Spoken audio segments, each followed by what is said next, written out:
Bizet, the duet from the poet. Now, ladies and gentlemen, friends, folks out there, you guys and dolls, guess what? This is a very interesting wartime World War II photograph taken at our house on the estate at Stonor Park, Assendon Lodge.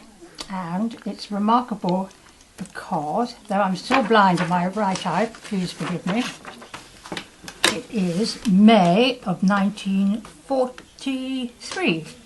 And here we have my glamorous, dashing mother, ready dressed for her black marketeering. She was had up in court. It's a very chocolate box photograph. This is my sister Harriet, my sister Georgina, my chocolate box brother Thomas, and myself looking rather queasy, a little triste, I think. But the main part of the photograph is my mother in all her glamour.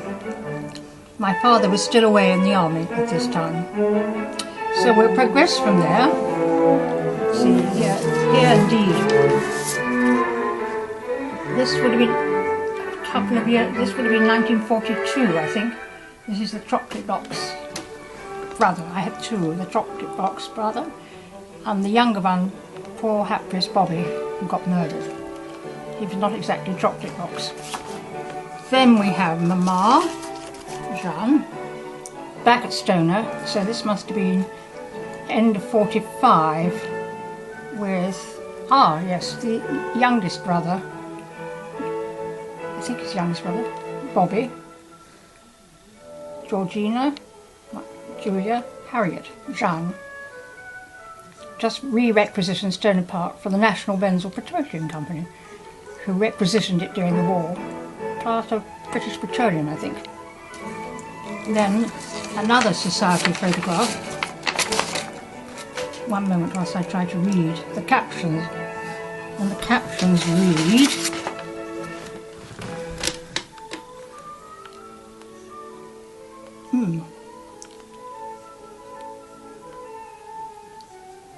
amusement with the children, and a cycling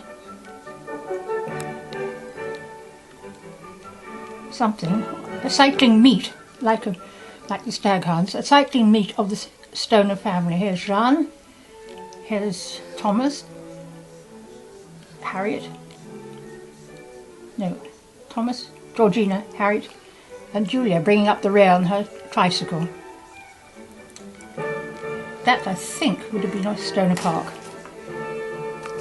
And then a little later, in 1950, I was 11, and this was the year my mother had taken the beautiful tiara that you saw in the photograph, and a lot of Fabergé jewellery from my dead aunt Julia Stonor, the Marquise d'Aupou. Unfortunately, I was the dumb witness, so I was packed off to St Mary's Convent, South Ascot, and here my mother staged a family group, very plausible and rather pretty, on the steps at Stonor. My father was already getting rather plump from all the poison poured into his system. But it's rather a beautiful photograph. And now we have press cuttings. Because I'm always accused of making things up and not telling the truth. Here are plenty of evidence to this. And here I was, 1961, rather curly, permanent, waved hair, quite cheerful, off on a world trip is Miss Julia Stonor, 22, the gay, those days it meant merry, the gay granddaughter of Lord Camoys, and she is paying for the journey herself. For the past 9 months, Julia has been saving the wages she has earned by working in the silver department of Tiffany's in New York. I just point out that my salary was $60 per week, and my naughty cousin charged me $40 a week for half of everything. Now then, what happens? Now she, Julia, has started her journey back to England the long way round. Says her mother, she has sent me an itinerary as long as your arm.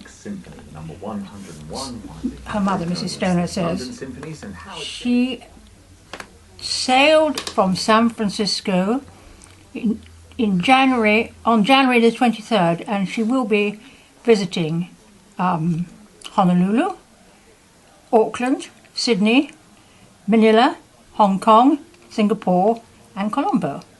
Then she will spend 3 weeks in India and Nepal. While Julia is in Nepal, she will stay with King Mahendra and his wife. The king and queen will be returning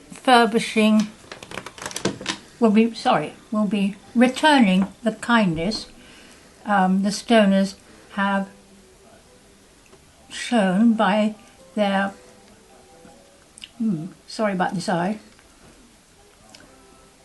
by their 16-year-old son, to their 16-year-old son, Crown Prince Birendra, he who was murdered later as king. The Crown Prince the prince who is at Eton stays at Stonor Park, the large family house near Henley-on-Thames, when he is in England. Of course, this article omits to say that he was paying £63 a week in cash to my mother. I believe it was in a brown envelope. From Nepal, Julia will go to Aden, Port Said, Naples and Gibraltar, Mrs. Stonor tells me. Mrs. Stonor tells me she is due to arrive at Southampton on May the 4th. She's doing the world trip entirely under her own steam, virtually on a shoestring, says her mother. So that's a little prelude to what comes next. And there's more to it than meets the eye. Then we have an article of, I think this is the first one. These journalists came to me. I did not go to them, as I've been so often accused. This is from the 14th of April 1992. London Life comes from the well-known Evening Standard newspaper.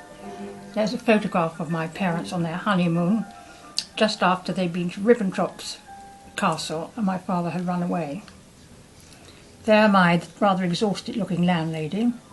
Secrets that split the Stonors. One moment.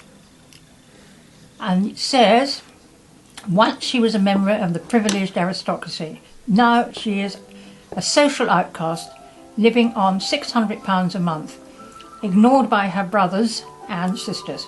But Julia Stonor is still campaigning for a share of the Camoys family fortune, Sebastian Shakespeare reports. This again is a very glamorous photograph of my mamma and a very touching photograph of my poor gentle put-upon papa. And a small photograph of the house and of the chocolate box brother, by now a prestigious banker.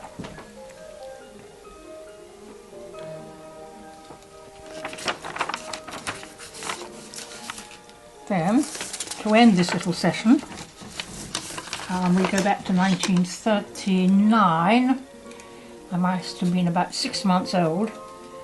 My mother is very elegantly covered in Cartier jewellery. I missed out one, okay.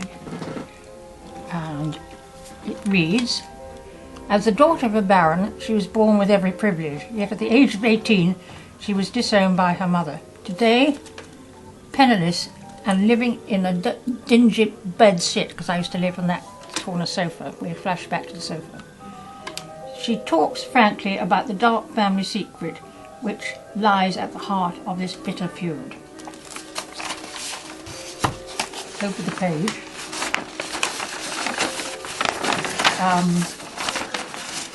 hands. Rather triste photograph of Julia. Looking slightly the worse for wear, it says a landlady for so many years. And if you look round, swing round to there, you'll see the couchette where I've slept for 8 years.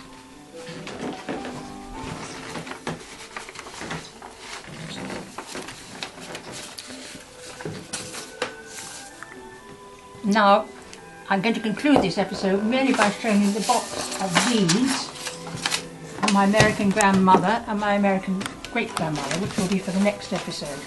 Here's the box from Newport, Rhode Island and Providence, Rhode Island.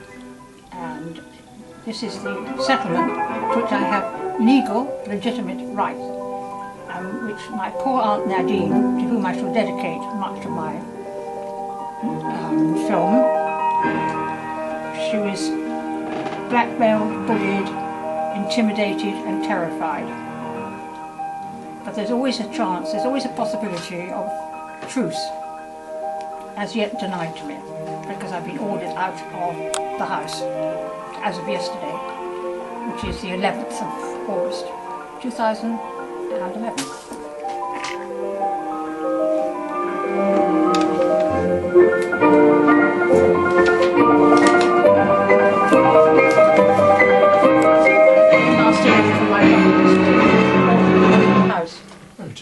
Which is very, very nice. It made me feel sick.